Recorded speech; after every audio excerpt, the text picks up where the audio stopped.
Bloodline El Salvador, Chapter 4.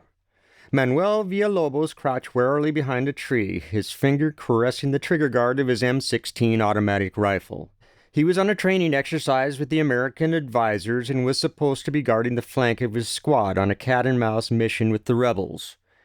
The rebel communists, as his captain called them, seldom made direct contact with the army, so the army spent much of its time tramping through the hills in search of an enemy that never seemed to be around. Manuel had no idea what a communist was supposed to be and didn't much care. A poor plantation laborer, Manuel had fled toward the Honduras border when the army began forcibly inducting young men from his village into the army to fight communists. Manuel was unlucky enough to be hitchhiking near the Honduras border when an army convoy came rumbling along. He had no papers or excuses, so soon Manuel found himself in a uniform making less wages than he had made as a field worker. What little money he made was spent on buying necessities from the officers. The officers would front the draftees everything from cigarettes to shoe polish. When payday came around, there was seldom anything left over after the officers were paid off. For a long time, the army didn't trust the draftees with weapons, so they drilled without them, feeling a bit silly in the process. This all changed when the Americans showed up. Manuel had heard through the grapevine that the green-beretted Americans were here to train the army to become a potent fighting force and drive the rebels out of the countryside. Now Manuel was a trained commando with an automatic rifle. He had even been allowed to fire it a couple times. Manuel didn't care much for the army, and he decided very early on that he particularly hated his commanding officer, Captain Rodriguez. The captain was an arrogant bastard, strutting around in his knee-high jack boots, packing a gleaming .45 caliber stainless steel pistol on his hip. The pistol was his pride and joy. The Americans had presented it to him after he had completed an officer training school in the States. A spoiled rich kid from one of El Salvador's 14 or so oligarchies, Captain Rodriguez's family had bought him his commission in the Salvadoran army. His training in the United States had greatly refined his expertise in the abuse of power. The captain obviously sensed Manuel's disdain because he reveled in harassing Manuel. He made sure that Manuel performed every loathsome, menial task that he could dream up, the most disgusting being cleaning up an interrogation site after a bloody torture session on a suspected rebel. On the days that the army failed to make enemy contact, which were many, Captain Rodriguez would sink into a dangerous, sullen funk. Lord help any village that happened to be in the nearby patrol area.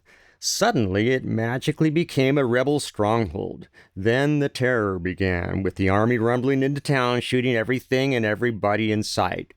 Manuel didn't have much of a stomach for these operations. He soon developed his own game plan. He would watch and wait for the inhabitants of a house to make their panicky retreat out of the path of the army. Once they made their escape, Manuel kicked down the door of the empty house and ran inside screaming as he shot the hell out of the tables and chairs. The action helped channel his frustrations, and he didn't have to kill anybody. On one such mission, Manuel kicked a door in to discover a shack full of chickens running loose. Manuel shot a couple of them before he realized how foolish that was. The 5.56 millimeter ammunition in his M16 rifle was tearing the hell out of the birds. He finally got wise and started wringing the necks of the ones he could catch. After the raid, he strode back to the campsite carrying 4 chickens in each hand by their necks. The men in his squad were already sitting around a fire preparing to cook black beans for supper. The sergeant of his squad looked up at him in awe and said in mock admiration, "The Americans have taught you to fight well, Private Villalobos." Manuel stood there grinning sheepishly as the rest of the men howled in laughter. No one, however, complained about the fresh roasted chicken that night. The captain, it seemed, also had his own game plan. He waited until all danger had passed, then drove his jeep gallantly into town in search of a surviving woman to interrogate. If the unfortunate woman showed the least bit of disrespect, either real or imagined, the captain raped her and possibly shot her, depending upon his mood. Manuel wished, with all his heart, that the good captain's dick would drop off from some dreaded disease. A few months later, Manuel's company was stationed semi-permanently near a fair-sized town close to the Honduras border. The town's population was transient enough that a man new to the area could easily blend in without attracting attention. As often as he could get a liberty pass, Manuel threw on his old civilian clothing and wandered into bars in town. He eavesdropped on drunken conversations in bars while pretending to be in his own little world. He picked up a wealth of information about the rebel cause from men whose tongues were loosened from alcohol. Little by little, he began to understand why the rebel forces were so elusive to the army. The rebels weren't really an army at all, but a loosely knit group of people whose identities were protected by other local people. This was hardly surprising since the rebels lived and worked in a town full of their own families and friends. Like normal people getting together for a game of poker, the rebels got together for a quick raid on some army target, only to melt back into their everyday lives afterward. Manuel also had one other source of information. As gruesome as his duties of cleaning up after torture sessions were, Manuel got to overhear many conversations between the officers regarding intelligence matters.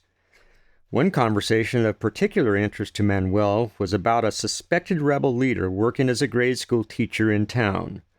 The captain wanted to pick the teacher up for interrogation, but wisely decided to wait until harvest time. Captain Rodriguez figured that most of the men would be working in the fields, and the teacher could then be snatched with little or no resistance. The captain also wanted Manuel's squad to do the operation, because the sergeant was the best soldier in the entire company. Afterwards, Manuel began to think a great deal about the rebel school teacher. Over the next few days, Manuel convinced himself that, with a little luck, the school teacher could be his meal ticket out of both the army and El Salvador. Later that night, Manuel snuck out of the encampment and walked into town. He walked into a particularly noisy bar and caught sight of a man he recognized as a regular customer sitting at the bar. He grabbed a stool next to the man at the long counter. The man was drunk and kept making loud toasts to his country and his people, to no one in particular. Half the shot slopped over the man's hand and a good deal more streamed down his chin, but enough liquor hit the target to make him all the more obnoxious.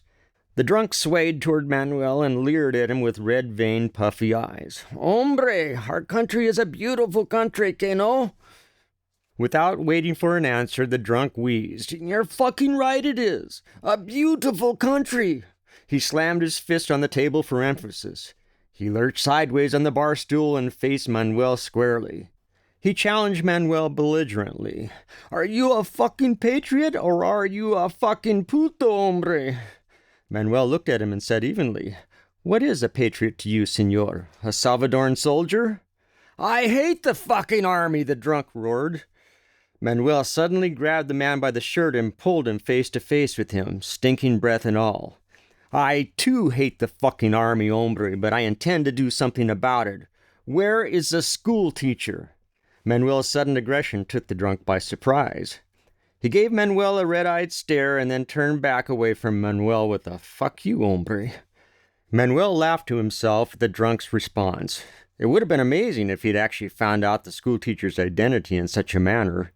He really didn't give a damn because the Army intelligence already knew where the school teacher worked.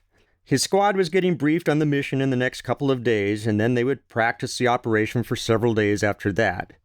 This would give Manuel plenty of time to sneak out of the camp, find the school, and formulate his own plan. Manuel slid off the bar stool and left quickly.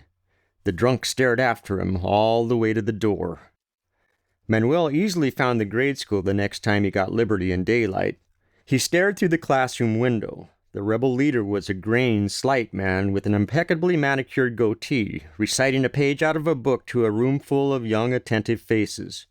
A week later, the raid was planned. The captain and the sergeant spent the next few days with the squad planning and practicing the mission. Manuel's role was to act as a lookout for anyone hurrying toward the school to warn the teacher. His position was across the street from the classroom and preferably up on a roof, if one was readily accessible. As was customary, on the day of the raid, the captain decided to stay back at camp. In his words, Captain Rodriguez wanted to be fresh to interrogate the captured school teacher. In the sergeant's words, Captain Rodriguez wanted to make damn sure that he was safely out of the way of any possible firefights. A badly hungover Captain Rodriguez overslept and was just stumbling out of his tent to the latrine as the squad assembled. The sergeant ordered Manuel to inform the captain that the squad was ready to move. As Manuel walked by the captain's tent, he noticed the captain's shiny .45 lying on his cot. Manuel couldn't resist slipping into the tent and stuffing the pistol into his waistband at the small of his back. Now, Manuel thought to himself, he couldn't back down from his plan. If he came back from the mission, he would be a dead man, because the captain would have put 2 and 2 together by then. He hurried over to the latrine. "The men are assembled and ready, sir." Manuel saluted and stood at attention, ramrod straight as the captain zipped up his fly. "At ease, puto, and get out of my face. I'll be there in a minute." Fortunately, Captain Rodriguez didn't return to his tent first, but staggered directly over to the waiting squad and gave them a cursory look over. With an impatient flip of his hand, he motioned the sergeant to be on his way. Manuel's squad didn't drive, but walked the short distance into town in no formation, casually talking amongst one another. They wanted to give the impression that the squad was going to catch breakfast at a local cafe before going out on patrol. Of course, a backup motorized unit would follow them in after a predetermined length of time. The plan seemed to work. The townspeople paid scant attention to them as they walked slowly toward the south side of town and the school. "Pedro," said Manuel to the soldier walking next to him, "I gotta take a leak. I'll catch up to you." Pedro shrugged his shoulders, and Manuel slipped into an alleyway. As soon as he satisfied himself that no one was looking back, Manuel broke into a jog and headed up a street parallel to the one his squad was walking on. Over the last few days, Manuel had familiarized himself with the layout of this section of town and made his way to the school in about 15 minutes. Army intelligence had also done their homework. They knew that the school teacher was punctual and arrived at the school an hour before class began to catch up on paperwork. The raid was timed to surprise the teacher while he was absorbed in his work, and early enough so that no students would get in the way. Manuel's squad had been thoroughly briefed on this, and Manuel was able to use the information to his own advantage. Manuel caught the teacher just as he was unlocking the main school doors. He left his M16 slung over his shoulder and pulled the captain's .45 out of his waistband. The teacher stiffened in surprise at the familiar sound of a hammer being cocked. "Put your hands up and place them on top of your head, slowly," ordered Manuel softly.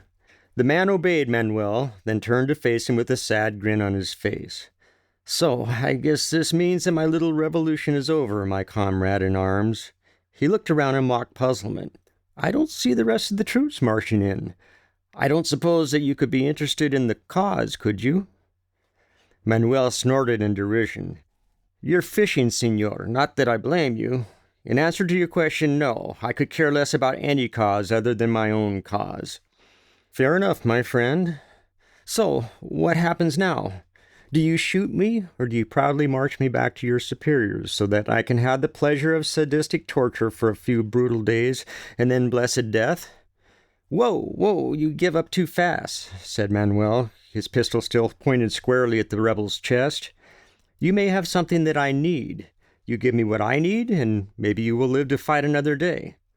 "Ah, my friend," said the rebel, his head shaking sadly, "once I give you whatever it is you need, I think that I am a dead man, no?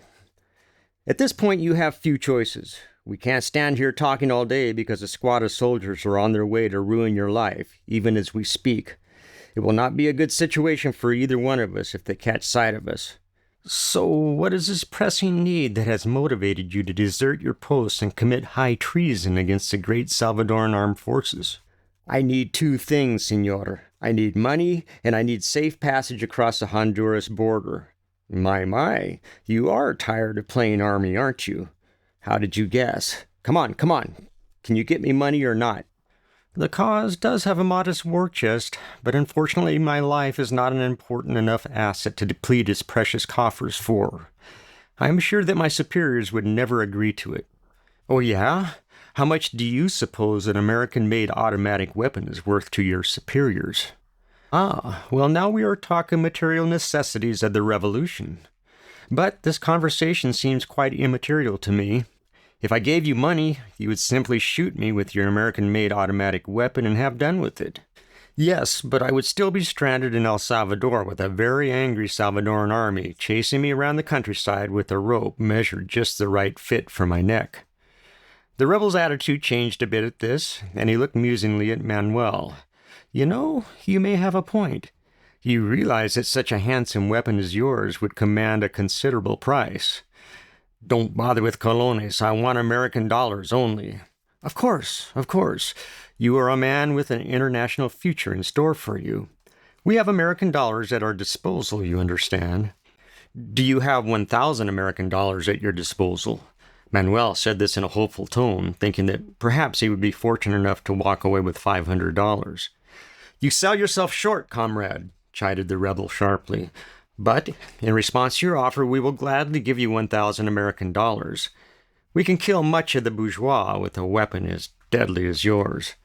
Manuel could scarcely believe his good fortune. He suddenly got very businesslike. Okay, the deal is fine. How are you going to get me to the Honduras border? By jeep, of course, my good man. Walking is much too inconvenient, said the rebel. The teacher stopped talking when he realized that Manuel was no longer listening to him, but was staring toward the school in obvious alarm. Oh shit, they got here sooner than I figured. The soldiers already knew something was up because the school doors were wide open and the teacher was nowhere to be found. Manuel could hear the sergeant shouting orders to spread out and secure the area. He also heard the sergeant ordering the radio man to bring in mechanized support. He wasn't sure if they missed him yet, but his heart was hammering in his chest and his knees felt as if they were ready to buckle. He pulled himself together and grabbed the teacher by the shoulder and roughly pushed him forward away from the school. Okay, teacher, now you decide whether to live or die. Go, go, go! The teacher led the way at a run across the street and away from the business section toward a poor neighborhood slum built up on a steep hillside. The army started shooting and the bullets were ricocheting and plinking into adobe walls uncomfortably close to the two fugitives. At first, Manuel thought the army had spotted them, but then realized they were just shooting wildly in all directions. He knew from first-hand experience that the safety of non-combatants were never at a high priority with the Salvadoran armed forces. The teacher knew his way through the mazes of alleyways and kept zigging and zagging to avoid the bullets tearing up the area.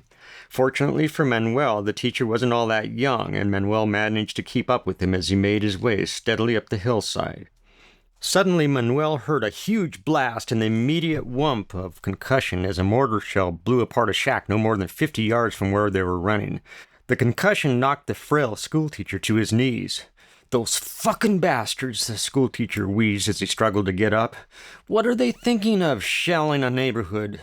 Trust me, they don't give a shit how many die, so long as they get you and me, schoolteacher. Manuel felt something warm trickling down his forehead. He touched his forehead and realized with a start that his hand was red with blood. You're okay, said the teacher. I can see the gash, and it is small. You must have caught a rock kicked up by the shell. He pointed to a wooded area a few hundred yards up on the ridge of the hill. Once we get to that ridge, we'll be okay, God willing. The jeep is hidden there, and on the other side of the hill is the start of the mountainous rebel country that the army knows better than to venture into. The shooting didn't diminish, but seemed to be directed away from their immediate area. It became obvious the army was still guessing the whereabouts of Manuel and the schoolteacher. Manuel felt much more confident as he and the teacher resumed their journey toward the ridge of the hill. His confidence was shattered when a bullet came whizzing by his head, shattering a wooden roadside, which Manuel was standing by, into a shower of splinters. Manuel dove to the ground, rolled, and came up firing short, deliberate bursts from his M16 rifle. Manuel didn't see what he was shooting at, but was just instinctively firing in the general direction of the bullet that almost got him. He heard a scream of pain and caught sight of two soldiers rolling in the dirt road, clutching their legs in agony. With a sinking feeling of dismay, Manuel realized that one of the men was his partner Pedro. Oh well, he thought to himself. He couldn't stop and cry about it now. Aloud he said, You think I'm not committed, schoolteacher? The teacher replied, No turning back now, my son. There were no further words. They both broke into a dead run with the teacher leading the way into a densely wooded area just over the ridge. The teacher walked along what appeared to be a well-worn animal path to a tangled-up mass of brush.